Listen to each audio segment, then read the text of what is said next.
way more Parisian than I intended to. Just know that this is for America. Getting in the kitchen, cooking up some stuff that's safe to eat. Is that gluten-free?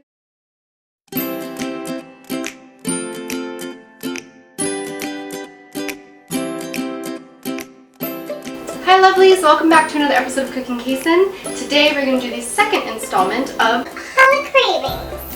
There's been a good 10 plus major holidays since my last installment of Holiday Cravings, but no one's perfect, at least we're back. And we are back for the 4th of July, America's Independence Day, which is coming up on Saturday.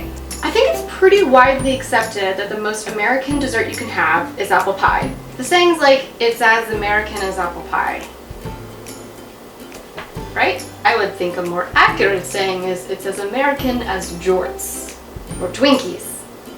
But it's apple pie. So I'm very excited to share with you this Independence Day my grandmother's famous apple pie. Now this isn't world famous, but this is Texas famous. I mean, this pie has been requested at church functions, baby showers, wedding showers, neighborhood parties. She even brought it to my 4th grade class, I'm pretty sure, and everyone loved me for a good year, till like the end of 5th grade.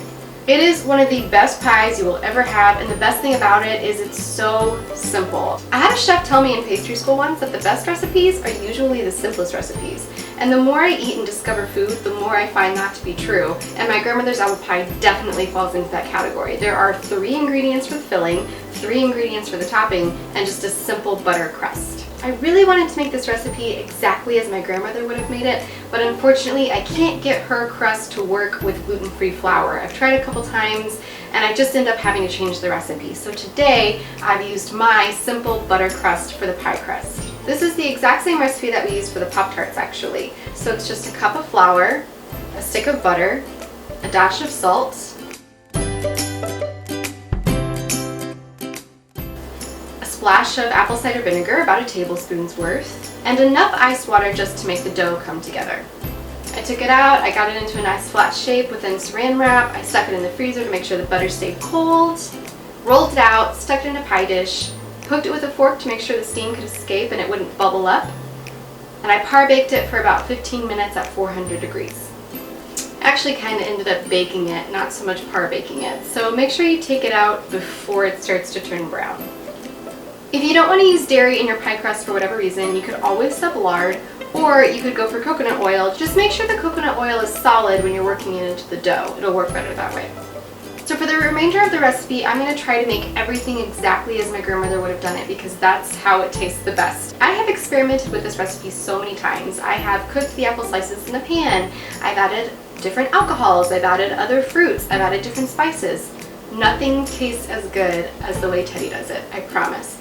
For the pie filling and topping, you will need 3 to 4 Granny Smith apples, or an apple of your choosing, a half a cup of sugar with a 1/4 teaspoon of cinnamon, and for the topping, you need a half a cup of sugar, 3/4 a cup of flour, and a 1/3 cup of butter, which I think is about 6 tablespoons of butter. And of course, some way to peel and slice your apples. So growing up, my grandmother always had one of these guys, an apple peeler and corer actually, and it worked really, really well. I have not been able to find an apple peeler / corer that works as well as the one my grandmother had when I was a little girl. So I've got this kind of crappy one that doesn't work as good, but we're going to try it. If you want to be really cool, you could peel your apple like Meg Ryan in Sleepless in Seattle. I don't know if people can actually do that. No, they probably can. The way this is supposed to work is you're supposed to be able to lay it on a tabletop, push this lever, and then the suction holds it to the table. Not so much. But I'm going to hold it and use it anyway because it's the way that Teddy would have done it. And then you're supposed to push in this gadget right here and pull it all the way back so that your apple starts here and then it gets cored and peeled at this end. So in my case, I'm going to hold on to this really tightly on the table. You push your apple in from the bottom. And I'm going to hold with my right hand, and you just start turning.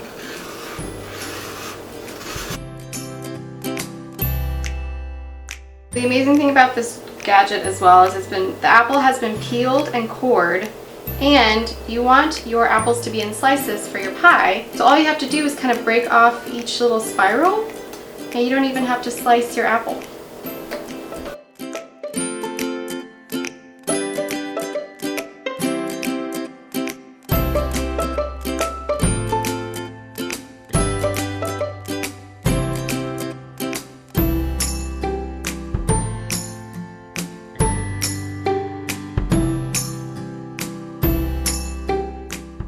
So now that you're done peeling, coring, and slicing your apples, you just want to add your half cup of sugar and 1/4 teaspoon of cinnamon.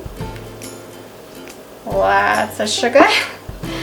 I have tried this recipe with sugar substitutes and it's really not bad if you wanted to do stevia or Splenda, or I've even tried coconut sugar and it worked pretty well. But you just want to get in there with your hands and mix everything up and make sure that the sugar is coating all the apples. The apple juice is going to come out and grab onto things, so just make sure that the cinnamon gets spread around really well. Get deep into the bottom of the bowl. Make sure that everything is coated.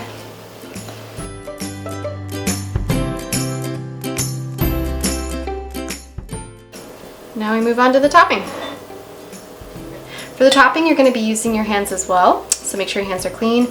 And you just want to get in there with your fingers and break up the butter in that flour until they get to pea-sized amounts, kind of like the first step of the pie crust. So really just start squeezing the flour and the butter and the sugar. This is actually a streusel topping, so if you ever see a recipe that requires any kind of streusel topping, this is what that is. It's basically butter cut into flour with probably a little bit of sugar and maybe some spices.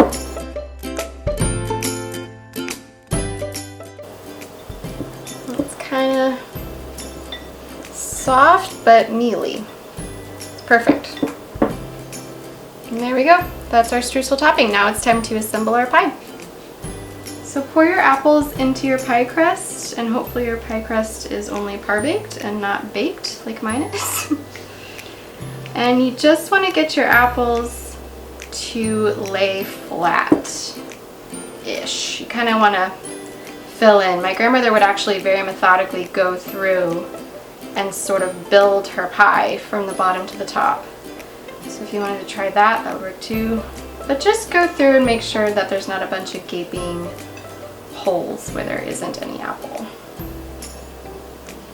And now for the streusel topping, you just want to very gently drizzle the topping across your pie. Every time I make this pie, I always end up dropping some topping onto the counter. Can never seem to keep all the topping on the pie. You want your streusel topping to be golden brown, so if your topping starts to burn, definitely cover with foil if it's only been 30 minutes or so. If it's been about 45 minutes, it's probably time to take it out of the oven. So the pie came out of the oven about 20 minutes ago. It smells absolutely delicious. Normally I would let it sit a few more hours before I cut into it, but I just can't wait to show you guys how amazing this pie looks. So I'm going to go ahead and cut in and show you guys a piece.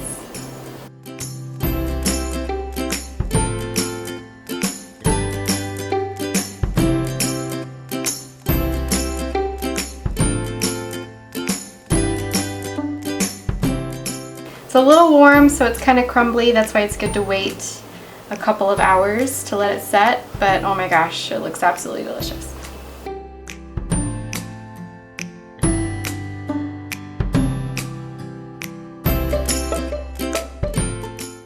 Alright, time to see if it tastes as good as Grandma Teddy's.